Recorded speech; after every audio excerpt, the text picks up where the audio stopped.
जय हिंद दोस्तों, आपका स्वागत है आपके अपने YouTube channel learning point with Abhishek sir पर। दोस्तों, अगर आप चैनल पर नए हैं तो चैनल को सब्सक्राइब कर लीजिए और बेल आइकन प्रेस कीजिए ताकि आप डेली डिक्टेशन पा सकें। दोस्तों, आप सबके लिए उत्तराखंड APS और EPFO और SSC स्टेनो ग्रेड C का कंबाइंड पेड बैच चलाया जा रहा है। APS में आपको 3 डिक्टेशन डेली प्रोवाइड किए जाएंगे और EPFO और SSC ग्रेड में 2 डिक्टेशन डेली प्रोवाइड किए जाएंगे। जब आपका स्किल टेस्ट डेट लग जाएगा तो 3 डिक्टेशन और लाइव क्लासेस भी ले जाएंगे। तो इसकी जो फीस रखी गई है वो APS की 500 रुपये है, EPFO और SSC ग्रेड की 600 रुपये फीस है। 1 टाइम पेमेंट है, आपको स्किल टेस्ट तक इसी फीस में डिक्टेशन प्रोवाइड करी जाएगी। तो अगर आप इस पेड बैच से जुड़ना चाहते हैं तो इस नंबर पर संपर्क कर सकते हैं 7393976701। आप इस नंबर पर हमें व्हाट्सएप या टेलीग्राम पर मैसेज कर सकते हैं, बैच की इन्फॉर्मेशन ले सकते हैं और ज़्यादा ज़रूरी हो तो कॉल भी कर सकते हैं। आपकी डिक्टेशन शुरू होगी 5 सेकंड बाद।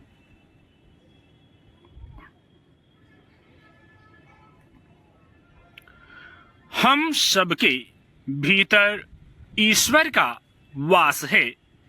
इस पंक्ति से एक स्वाभाविक जिज्ञासा जन्म लेती है कि यदि हमारे भीतर वास्तव में ईश्वरीय तत्व है तो हम बुरे कर्म क्यों करते हैं, या यदि मनुष्य बुरे कर्म करता है तो ईश्वर रोकता क्यों नहीं। यदि आप विचार करें तो पाएंगे कि किसी भी प्रकार का बुरा कर्म अंतःकरण को आनंद नहीं देता। वह हमारी राक्षसी प्रवृत्ति को भले ही कुछ संतुष्ट कर दे, किंतु भीतर जो उसका अनुनाद जाता है वह अशांति एवं व्याकुलता ही उत्पन्न करता है। ईश्वर बुरे कर्म करने से तत्काल ही रोकता है। जब भी मनुष्य बुरा कर्म करने को प्रवृत्त होता है तत्क्षण उसके मन में संदेह, भय, लज्जा, तम से आच्छादित होने के भाव उत्पन्न होते हैं। अंतरात्मा की पुकार अवश्य ही मन को उद्वेलित करती है। बुरे कर्म करने के बाद ग्लानि का भाव भी अवश्य ही सिर उठाता है। क्या यह अपने भीतर ईश्वरीय तत्व के विद्यमान होने का पर्याप्त प्रमाण नहीं है। यदि ईश्वर चाहे तो संसार में पाप कर्म नहीं हो सकते, ऐसी भी जिज्ञासा हो सकती है। सत्य बात यह है कि ईश्वर किसी भी जीव की स्वतंत्रता नहीं छीनता। यदि ईश्वर जीवों की स्वतंत्रता छीन ले, उन्हें अपने एक यंत्र की तरह प्रयोग करे तो उनकी उन्नति नहीं हो सकती।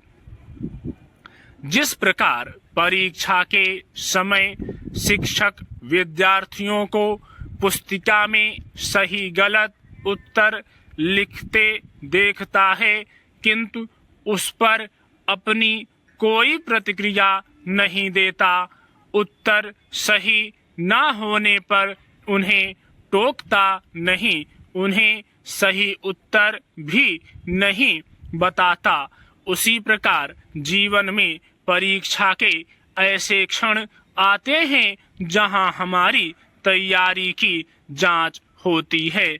हमें सही उत्तर स्वयं ही खोजने होते हैं। हरि अनंत, हरि कथा अनंता। अनंत को समझने के लिए बुद्धि का विस्तार भी अनंत तक होना आवश्यक है। सीमित बुद्धि में बस इतना ही किया जा सकता है कि ईश्वर के किसी भी कृत्य के प्रति मन में संदेह न लाया जाए। गुरु पूर्णिमा गुरुओं के प्रति कृतज्ञता ज्ञापन का पर्व है। महर्षि वेदव्यास के जन्म के कारण इसे व्यास पूर्णिमा भी कहा जाता है, जिन्होंने महाभारत युद्ध में न केवल संजय को अपितु वेदों का विस्तार कर जन जन को दिव्य दृष्टि प्रदान की। गुरु की इसी महिमा के कारण परमात्मा भी गुरु के शरणागत हुए।